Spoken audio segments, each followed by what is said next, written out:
Welcome to the Bros Talking Soccer podcast, a podcast where three brothers generally talk about what's happening in American and European soccer. It is day 21. Thursday? What's today? It's Thursday, Matt? It is Okay, Thursday. I thought Thursday, the same June. thing. All right, Thursday. I should really do this before we go live, but it is Thursday, June 27th, and the quarterfinals have started. And my name is Dave Knittel. I'm the oldest Knittel brother. Matt, the youngest Knittel, is working. Christian, middle Knittel, is also working. And so I'm joined by our other friend, Matt Lefler. Matt, hello. How are you doing today? I am just absolutely amazing today, Dave. Thanks for asking. How are you doing? I am doing well. Thank you for asking. I love to hear that you're amazing. I think we're both a little bit recharged after that day off. We're ready to just watch the one game. We don't have to watch a bunch today. And so I think we're both feeling pretty energized and ready to talk about the game today. Before we get to it, though, I want to give a couple quick plugs for our partners. We're a part of the Stadium Scene Network. Go to stadiumscene.tv for all kinds of sports content, soccer, basketball, hockey, football, whatever you could possibly think of from a sports perspective. Well, I shouldn't say that. I'm not sure if they have badminton or things like that, but the main sports they have on there, podcasts, YouTube videos, blogs, all of that is available on stadiumscene.tv. Also, we are a part of the Big Heads Media Network. If you're into podcasts, you have to check out Big Heads Media. They're up to close to 50 different podcasts on there about all kinds of topics, sports, entertainment, pop culture, history, crime, whatever you could think of. It's available on bigheadsmedia.com. Go check it out. Before we talk about the match today, shout out Jeff. Thank you very much for joining us live on YouTube and also sending in your random question of the day. So today's question is, of the 7 foreign countries remaining, so this is discounting discounting Norway, who has been knocked out, which of those have you not visited, Matt, and which would you choose for a vacation and why? So I have not visited any of them. The only country that is foreign to my native country that I've been to is Canada, and I lived there for just about 3.5 years. So let's see. So there's a couple different scenarios, of course, because that's me and that's how I answer all these questions. So they're basically tied between France and Norway. One of my dreams has always been to take a Norwegian backpacking trip. I have to be in significantly different shape to do that. And so it would be an absolute horror show and a trip of misery if I went right now. But if I were in shape, I don't know which one I would rather go to. But say if I'm in the current shape that I'm in, definitely France, just to kind of see the sights, enjoy the people, enjoy wandering around, just being in a beautiful new country. So yeah, that's what I would do. Awesome. So I have been fortunate to go to 6 out of the 7 countries that isn't the US, and the only one I haven't visited is Norway. So I collect scarves from my travels. Those watching on YouTube, you can see my Italy scarf there. I have France, Sweden, all the other countries here as well. So Norway, I'm missing. So I need to get a Norwegian soccer scarf. And also just, I've enjoyed going to Scandinavia in the past. The people are incredibly friendly. Most people speak English. Norway, I've heard, is, I think, one of the nicest countries in Europe. When we were in Sweden, they were talking about how the Swedes kind of looked down on the Danish, and the Danish looked down on the Germans, and the Germans looked down on the Dutch, and the Norwegians looked down on the Swedish. So they're at the kind of the top of the pyramid. So that was that was a conversation we overheard at dinner one night, and so that always kind of stuck with me. But I would love to go there. It's a beautiful country. And I always love traveling around Europe. And, I'm sure Kristen and I will get back over there and hit Norway in the not too distant future. So I'm excited for that. Matt, anything else to add before we talk about today's match? Nope. Ready to go. All right. So Norway versus England. England prevails 3-0 in a relatively comfortable victory here. They scored early, they scored in the middle, and they scored early in the second and really put this game to bed. Norway didn't have too much in this game. But Matt, what were your thoughts on the match? I thought Norway looked tired. I thought they had some dangerous moments, but they just weren't up to it.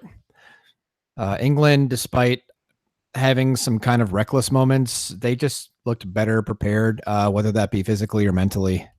Also, one thing I want to point out, they haven't highlighted this in any of the telecasts, and I kind of herald them for it. I think I brought this up in a prior podcast. Phil Neville made some disparaging remarks about women's football. And that guy is completely in love with what he's doing. He's in love with this team. And I don't mean like inappropriately, obviously. This guy has had a complete renaissance about his view on World Soccer. And it's literally the coolest thing to be a part of from a spectator standpoint, because seeing him just rage in a positive manner on the sideline when goals are scored, that Lucy Bronze goal, which I know we'll discuss, he was just flying up and down the sideline. And it's so cool to see him be, this kind of stalwart Manchester United player who was, women's football isn't as good as men's ball, and now here he is leading the team, and it's like he looks like he couldn't be in a better place. It's amazing. That's awesome. I'm glad you brought that up. You haven't brought that up in a prior podcast, and so I wasn't even aware of this. So thank you for raising my attention and hopefully listeners' attention to that as well. And it really is cool to see. I've only seen him be positive on the sideline, so I didn't know the backstory there regarding maybe some of the other comments. And so, yeah, it's a really good call out by you. I think, so what you were getting at there with Norway, I think it was most evident kind of in Graham Hansen and how she played was kind of how the Norwegian team played overall. I thought Engen didn't really have a good game. I thought Scott was much better than her on the, if comparing the two of them, which were relatively comparable, and Graham Hansen just didn't bring it today. And really Norway didn't have any other options. And so I think that was kind of indicative of the overall match. Getting to specifics, 3rd minute, England gets their goal. They start really, really fast. And this is great work from the very beginning. So Norway has an attack and it kind of fizzles out. But Walsh, I can't remember her name. Matt, do you know her first name? The center midfielder for England. I do not. I want to say Kira. I don't know the last names. Okay, so Walsh collects the ball at the top of her box and is under a little bit of pressure, and she does well to maintain the ball. Kira Walsh, I was correct. And she does well to maintain the ball under some pressure, and she lays it back to Bardsley, the England goalkeeper, who I've mentioned on the podcast in the past that she hasn't been the greatest with kicking the ball and playing the ball with her feet. So I was a little worried when she did this. She actually had a decent touch and got the ball out and hit it a good distance. It actually clears an English, I guess it was midfielder and a Norwegian player coming up, and it gets to Ellen White. And I think it surprised everyone that the ball had gone that far, because up until that point, Bardsley hadn't been kicking it. Ellen White does well to settle it. She gets the ball wide to Nikita Paris, and then she plays it down the line to Lucy Bronze. Bronze is up against Engen. And so Engen is the center midfielder for Norway. And what Norway was doing, especially early on and throughout the game, was they were really pushing their fullbacks very high and relying on Engen to get back and cover that space. And I think it was a little bit too much to ask for Engen, and it was really evident on this play where Lucy Bronze just more or less beats her for pace. She does well to dip her shoulder as she's going along the sideline and cut inside of Engen and get to the end line, keep the ball in play. She has a fantastic cutback to Ellen White, who completely whiffs on the shot and ends up being an amazing dummy, because Jill Scott is also in fantastic position right behind her. And I think, quite frankly, Engen was supposed to be marking Jill Scott here, but because she was covering for the outside back that was out there, Jill Scott is wide open. She does well to kind of sort her feet out on the ball moving pretty quickly, and Ellen White's dummy, in quotation marks, and does well to guide it towards the far post. It's not the hardest shot, but it's all about placement when it comes to finishing, and England goes up 1-0 on a fantastic goal overall. Matt, your thoughts on the goal? I think I sent you a text about that goal saying Ellen White went from, "Oh my God, I missed," to immediately, "Oh my God, you scored." And that was really funny. You could kind of see her head drop, or some sort of like body language saying, "Ah," she was horrified that she missed such a chance. But anyway, so Scott buried it, and well, she didn't bury it. She kind of squeaked it in. It went in, and placement sometimes, exactly, getting it on frame and getting accuracy can sometimes be better than hitting it hard. And Jeff calls out Beckham's reaction to the play was great as well. He was in the stands and kept being shown on the television cameras. Any other thoughts on the goal, Matt? Beckham was there with his daughter, and it was really cute to see them interacting. So no, other than that, just to kind of shout out there. There you go. Norway, I thought throughout, was really having a tough time tracking Jill Scott, and Cameroon had a similar situation. And I expected Norway to be better here, quite frankly. And I think that just straight up, Engen versus Scott won that battle. But also, I thought that this was Norway's plan. Likely was get the fullbacks forward and try to pin back the attacking English defenders, and it simply did not work. And so England was able to play out of whether it's pressure or not concede. And so what Engen then had to do was try to cover for the fullbacks that were getting pushed forward. And then Scott was kind of free to roam unimpeded. Bo Risa wasn't really, in that space, or was more concerned with Frank Kirby. And so Jill Scott was just all over the pitch in a good way from an England perspective. Any thoughts on that, Matt? I thought Scott had a fantastic match. She was really fun to watch today. Yeah. 21st minute. This was a fantastic pass by Houghton, the England center back and captain. She plays a through the lines pass between, it's probably about 30 yards, and just a bullet pass into Jill Scott's feet. And Jill Scott does really well to collect kind of on the half turn already. She collects it very quickly and plays it out wide to Nikita Paris, who cuts inside and ends up mishitting her shot with her left foot. But this was just such a really good attack from England, and was just indicative of, how good they can play when they're on. And I thought for probably the first 60 minutes, England was just really, really good. And then they kind of started to switch off, and we'll talk about that in a little bit. But any thoughts on either that play or just how England was doing in the early stages? Well, I like that play because it just kind of demonstrated how quickly England can become dangerous. It's like, Norway's looking at, the center back with the ball going, oh, we have a second or two to kind of recollect and then set up. And then all of a sudden the ball's, at their goal. So they're lucky that Paris kind of mishit that shot. So absolutely. And the other thing that I really like about this is it's not like the center back just hit a long ball over the top. This is a driven ball in between the lines. It's still able to be controlled. It's on the floor, and it's quick interchanges. It's not, again, it's almost like they hit a long ball in the same amount of time. They likely could have gotten there, but this one is touching 2 or 3 English players and working it forward and keeping possession and pulling Norway out. And so again, it was just really well done here and worthy of calling out. 31st minute, Norway has a chance, and this is Wrighton's shot at the top of the box. No one really steps to her, and she just keeps driving in. The shot gets blocked off of Stokes, and the ball ends up deflecting up and hitting Stokes's hand. Matt, I wanted to bring this up. Was it a penalty in any way for you? So based on how things have been called this tournament, yeah, I honestly thought it was. Her arm was away from her body a little bit, and I understand that it came up off her own foot, off a mishit.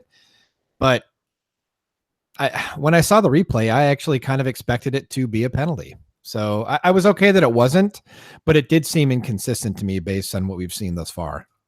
Interesting. So for me, I was okay with it not being called, and I didn't think it was inconsistent because the ones that we've seen called are ones where it's off of the attacker and it's going towards the target. It's going into a dangerous area. This, the opposite is happening. It's deflected, number one. And on top of that, it's deflected and going the opposite way of the goal. And clearly she couldn't react. She wasn't even looking. And so for me, it was slightly different than some of the other calls we've seen. And I'm okay with this not being a penalty, but thought it was worthy of bringing up.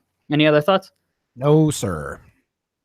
Okay, there's it's not even worthy of mentioning that one. 40th minute. 40th minute, England gets their second goal, and this is just absolutely gorgeous. They have great possession, and again, where kind of the whole play starts, and it probably started before this, but where my notes start is when Houghton picks the ball up as a center back, and she passes it wide to Nikita Paris.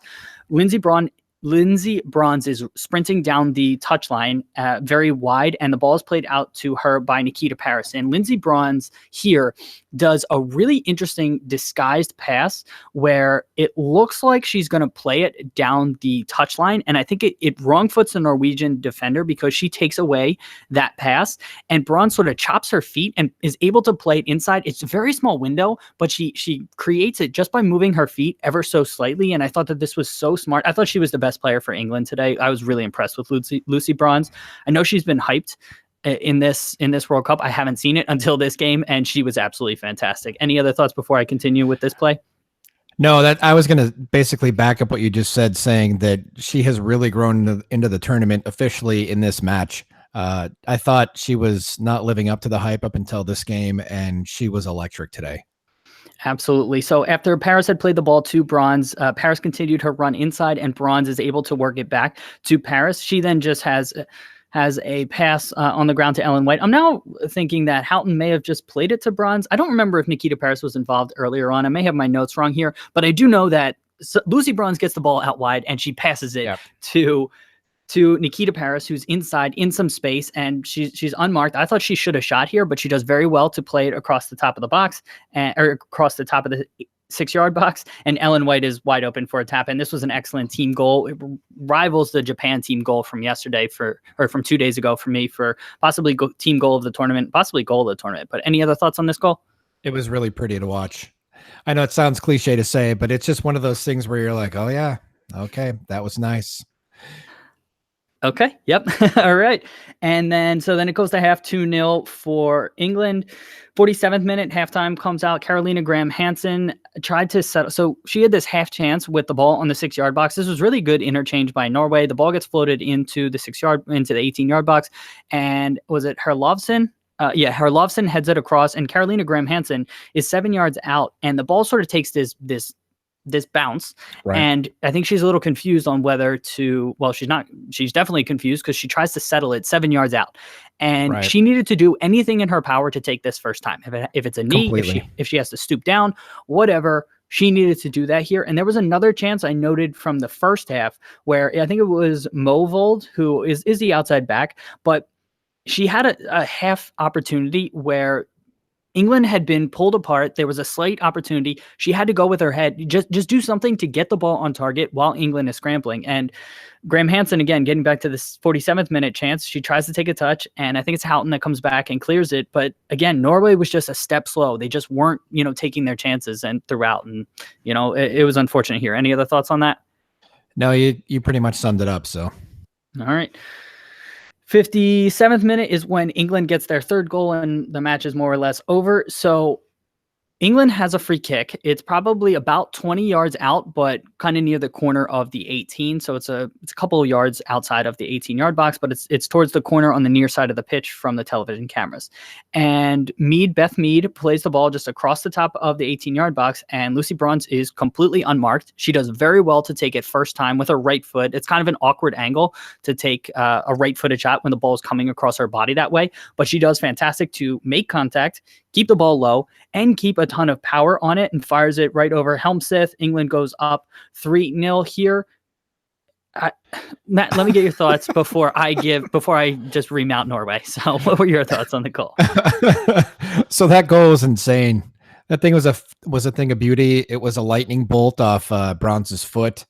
So who fouled Bronze initially? Like, wasn't this the Engen play? I think this was the play where Bronze actually has the ball down the right side of the pitch. Engen is coming up against her. They're battling, and Bronze ends up tripping over, I think, herself and falls on top of the ball. But because then she's on the ground, Engen is over top of her, and I think sort of clumsily trips into her and pushes her down. I actually don't think this was intentional push from Engen. I think it's just natural to put your hands down when she was going to fall. And so it looks worse than what it was. I think it was a foul, but I don't think she was intentionally just, oh, you're on the ground, I'm going to push you down. Whereas I think Danielle Slayton, the commentator, was calling her out for just a really dumb foul. I think this was more just clumsy and sort of accidental. But So I think that she actually kicks Bronze when she's on the ground. Well, Bronze is on top of the ball, and this is where. So at that point, I thought she wasn't. I thought she was on the side of the ball. Maybe I'm wrong. Maybe I misread it, because I know when she kind of initially goes down, she's over the ball, and then she kind of rolls past the ball, and then somehow the ball sort of rolls on the other side of her. And I swear, Engen kind of accidentally, and it didn't look malicious, accidentally kicked her in the face. Or in the neck or something. Yeah, or in the neck. That's what I thought. Now, I could have. It's very possible that I was being led on by Slayton, the commentator, and then saw something that wasn't there. But I did see her foot move, and then I did see Bronze immediately grab her face afterwards. So okay, so I didn't see that. So maybe that was what the ref called, and if that was the case, then you can kind of understand it. This is also kind of still weird because growing up playing soccer, you couldn't play the ball on the ground. It was actually a dangerous play by you. And with the rule change, I think it was probably 2 or 3 years ago at this point, where now people can play the ball on the ground as long as they're not, committing a foul. And I think players are still getting used to all of that, where Bronze, again, it's so weird to have somebody laying basically on top of the ball while you're trying to get it. And so I can somewhat sympathize with Engen, but at the end of the day, she committed a foul. Getting back to my issues with Norway on this, okay. England had tried this exact set piece once or twice already in the game. And I can't believe Norway left bronze more or less 10 to 15 yards unmarked, wide open at the top of the 18-yard box. It wasn't like she was 40 yards from net. It wasn't like she was even 30 yards from net. She was wide open at the top of the 18-yard box. And yes, Norway had all of their players back. I guess they were, taking their chances and assuming that they could block whatever shot was going to be coming in. But I still think that it was worth sticking a defender out closer to Lucy Bronze or whoever the person was at the top of the 18-yard box to just cut away that option. And again, especially given that England had already tried this play earlier, you would think that they would recognize that. Any thoughts on that? No, that's a pretty good shout, actually. I hadn't noticed that they ran the exact same play. They had run it like 5 or 10 minutes earlier, and it ended up being called for something. The ref called, I can't remember if it was, she made England retake it. So I don't know what she called earlier, but this was when Dugan was still in the game.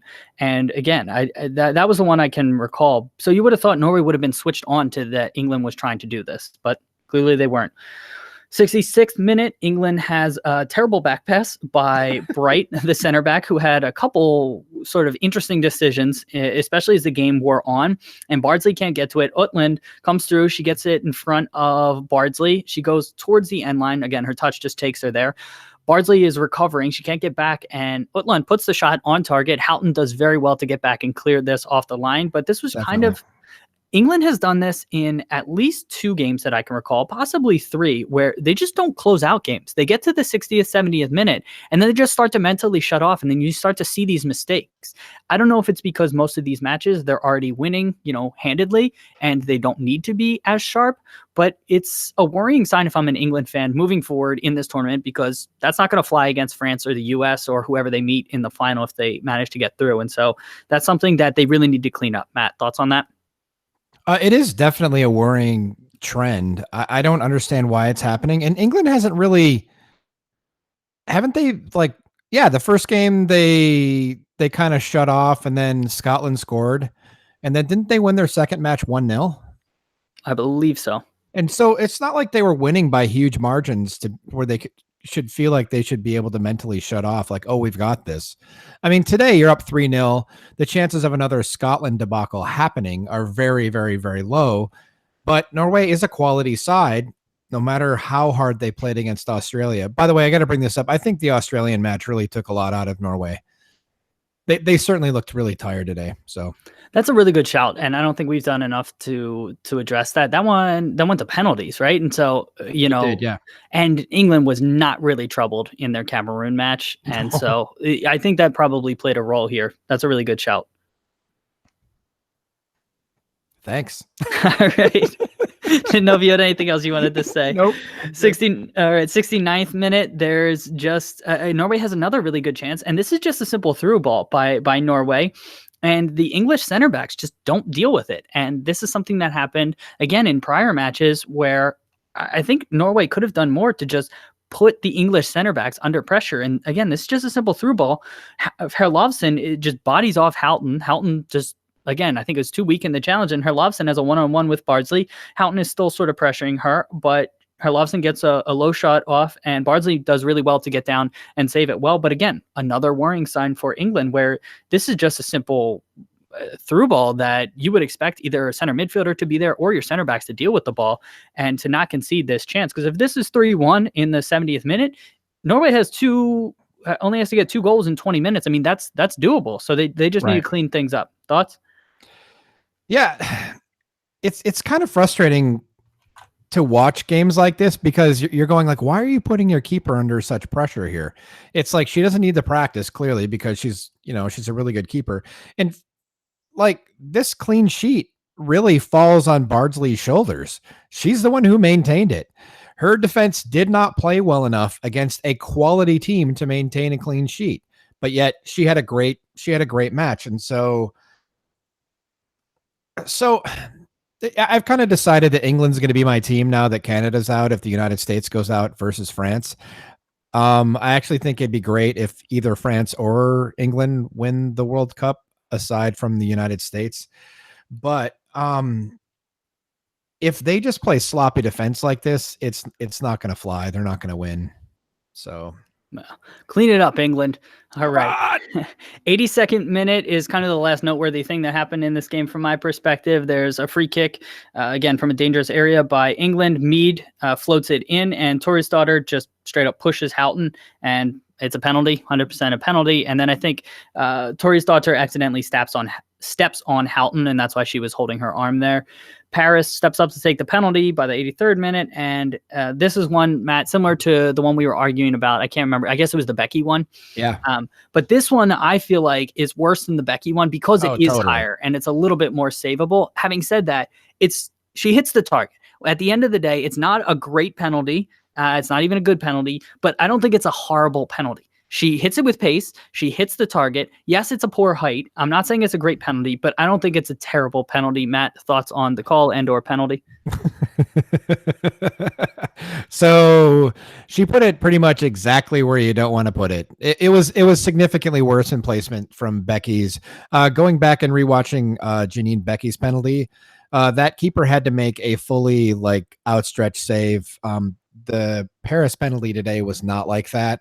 Also, she could have gotten her midsection in front of it and then saved it. It was and plus Helmsmith was showing Paris the right side of the goal, and that usually indicates when they give slightly more room to one side. Usually, it's not always that they're going to dive that way. And so I called it out to my daughter. We were sitting there watching the game. I was like, she's going to dive right. I bet you she saves this. And then lo and behold, that's what happened. So she was standing slightly to the left, so it looked like the right side was more open. Is that what you mean? Exactly. Yes. Yeah. Yeah. That's exactly right.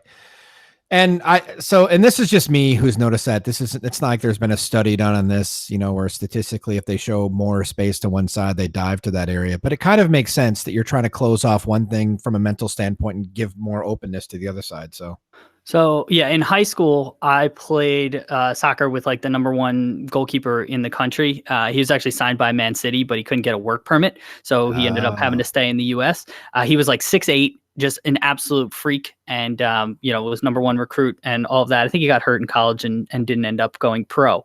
But he used to stand, because he was 6'8", and because he just had the presence, he would stand ridiculously to one side and dare people to shoot to the open net. And every time he would dive towards the side that was more open, and he would save it. And so, yeah, I think that's definitely, speaking from, again, personal experience, is something that I think goalkeepers do. So it's a really good shout by you. Again, thanks. All right. Last thing that it's not even really note. I've already noted this. Just Norway was not great today. England was good for about 60 minutes, and then it was just kind of the rest of the game. But any final thoughts from this match? No. Oh, one thing, I can't wait for the USA-France game because I'm so tired of the commentators bringing up the USA-France potential meetup. And then since it's been on, having them mention it at least 5 times a game. I mean, I don't want to hear about it anymore. I don't feel like we're that stupid as a viewing public. Yeah. The other thing that really drives me crazy is that every time Tori's daughter plays, they bring up that her father is the handball. They just reuse the exact same stories every match. And I get that, there's going to be new viewers here, but as someone who has watched Tori's daughter play 5 matches, I don't need to hear the exact same story 5 straight times. And that was just one example where I think they're doing that a lot throughout this. And so I would have liked a little bit more variety on that. Matt, let's get to our of the days. What was your save of the day? I forgot to mark one down, Dave.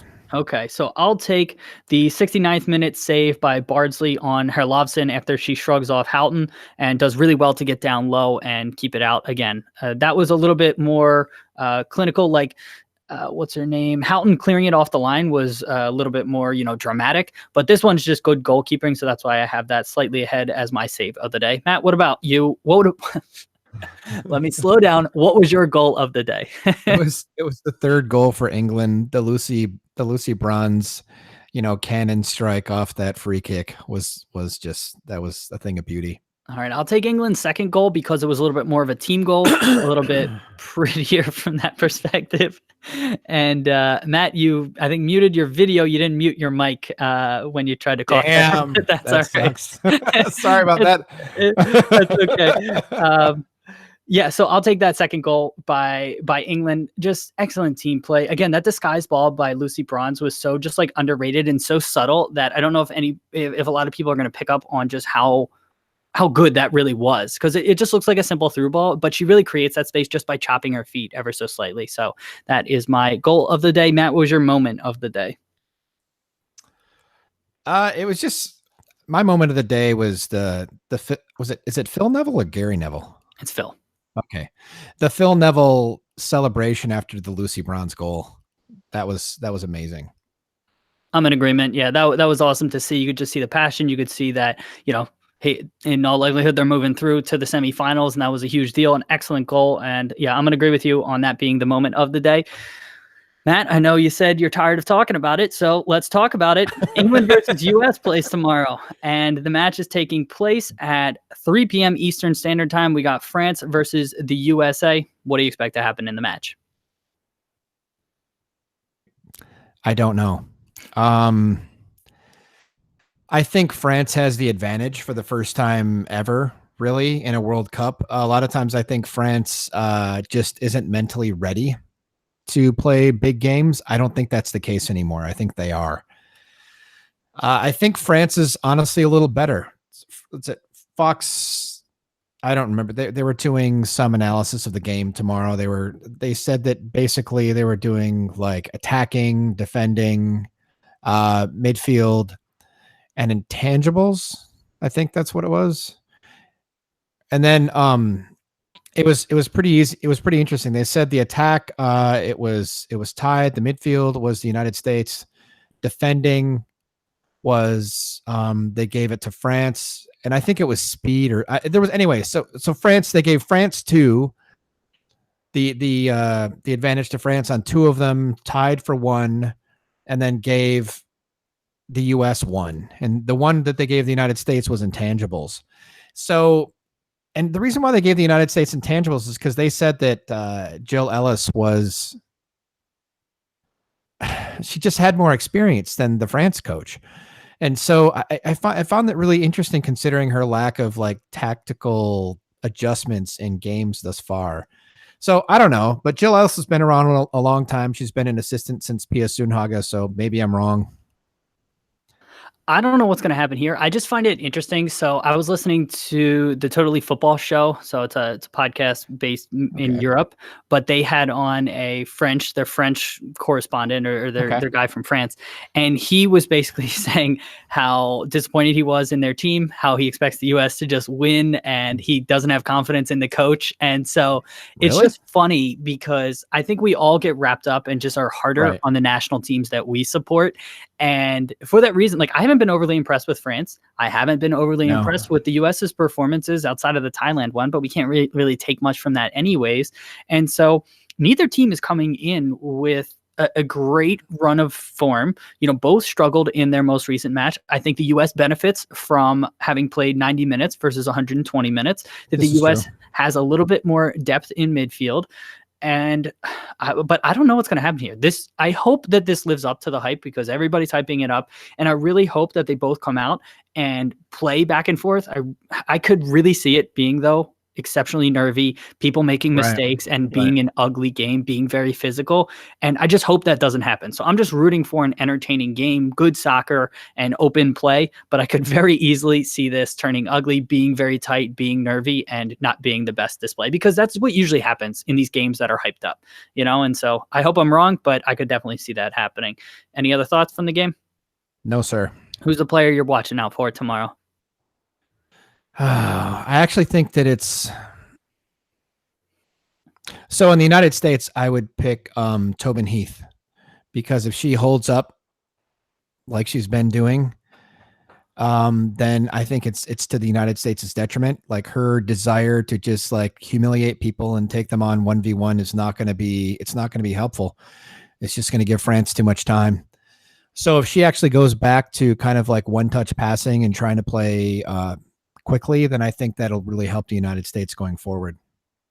All right, I'll take someone on France then. I'll take Gianni. I thought she was France's best player against Brazil and was tireless. And, if she still has the legs, because she was running hard for 120 minutes. And if she's got the legs here, I think that she can cause the U.S. defense problems, because the U.S. has come out and they said, they're going to push forward. They're going to go and attack. And if they do that and leave Gianni one-on-one, even if it's with Crystal Dunn, who's very pacey one-on-one, I think Gianni has the moves and can beat her and just get into very dangerous situation. So I'm going to be looking out for her. If the U.S. can shut her down, I think that's going to bode well for the U.S. Any final thoughts? Nope. All right. Thank you, everybody, for joining us. If you've joined us live on YouTube, thank you, Sal and Jeff, for leaving comments here. If you're listening to the podcast, we record this live on YouTube right after the matches end each day. So come join us and hang out. If you liked what you heard here, please leave us a review. 5 stars on iTunes would be awesome. I think we're up to like 35 reviews, 34 5-star and 1 4-star. So Let's keep those 5 stars coming. That would be awesome. You can find us on Twitter at BT Soccer Pod. Matt, what's your Twitter handle? At Northwood Guitar. All right, if you want to email us, our email is bros.talking.soccer@gmail.com. If you want to visit our website, it's brostalkingsoccer.com. You can read about us, check out past episodes, and we make YouTube videos about MLS. So if you're into MLS, I'm recording it actually right after we finish here. We do quick kick picks videos where we preview the upcoming MLS matches, and then you can leave your predictions. And if you get score predictions right and end up being our highest scorer each month, you can come on the podcast and get 15-minute cameo. So yeah. Play with us. And that's all available on brostalkingsoccer.com. Matt, thanks for being here and talking with me today.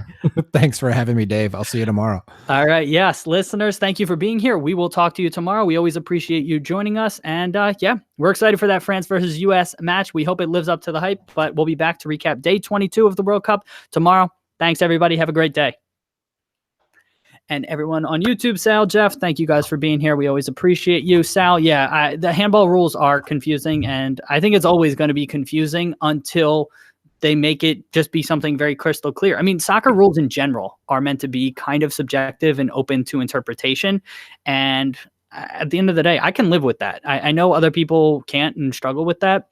And, they get frustrated when it hits a handball and it's called sometimes and it's not. I'm fine with having that sort of variability. Matt, any thoughts on that? No, I agree with that. It's kind of part of the fun of the game. Yeah, definitely. It would definitely be more black and white. And so you'd be like, oh yeah, this is going to be this call, but kind of the human variability is kind of makes it more exciting. So absolutely. Yeah. So that's a little bonus content for people on YouTube. You also just watched me spill some water. So that's also some bonus content for you. But I am going to go get a napkin, clean that up. And yeah, we're going to end the broadcast on that one. Thanks everybody for being here. We'll talk to you tomorrow.